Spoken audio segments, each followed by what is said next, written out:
Hello mga day! Kumusta po kayong lahat? Magandang araw, magandang umaga sa inyong lahat.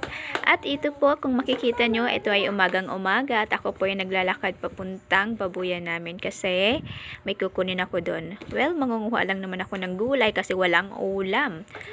So ito, naglalakad kami. So ito, kasama ko dito yung mga anak ko at yung pinsan nila.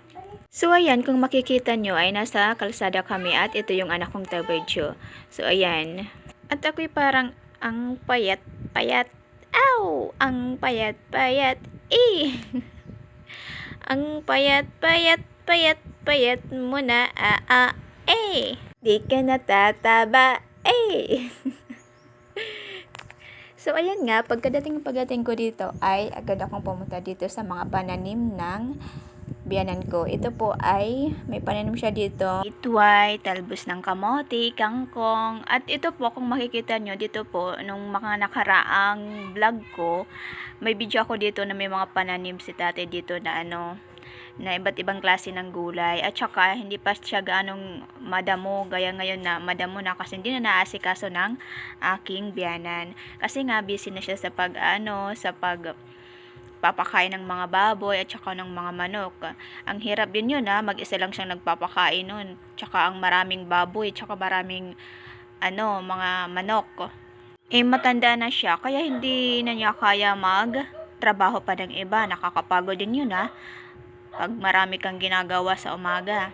Kaya ako naman, pag pumupunta ako dito sa baboyan ay nagwawalis paminsan-minsan sa inaayos ko yung mga damit niya, yung mga nagpakakalat. Talagang sobrang napakakalat ng bahay ni tatay. Napakadaming walisin sa loob, ang daming nagpakasampay. Kaya pag pumupunta ko talaga dito, ito talaga yung ginagawa ko.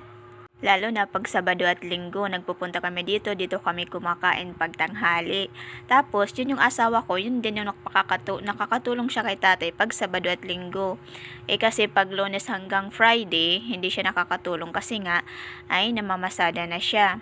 Maganda talaga pag may mga alaga tayong mga hayop kasi maliban sa naibibenta natin ay nakakaulam pa tayo ng libre. Lalo na pag sa baboy, mag-aalaga ka ng baboy para ramihin mo, ka ng inahin para magkaroon ng mga biik.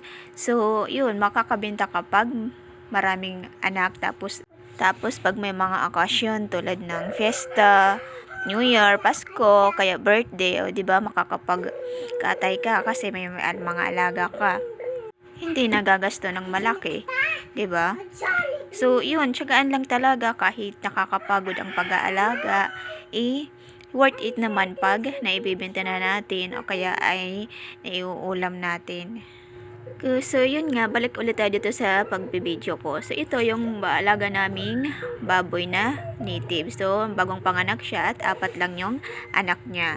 At dito naman yung inahina hyper. Ito po ay sa kapatid ng asawa ko. Ito po ay tatlong inahin. So, ito yung pangalawa at ito naman ang pangatlo.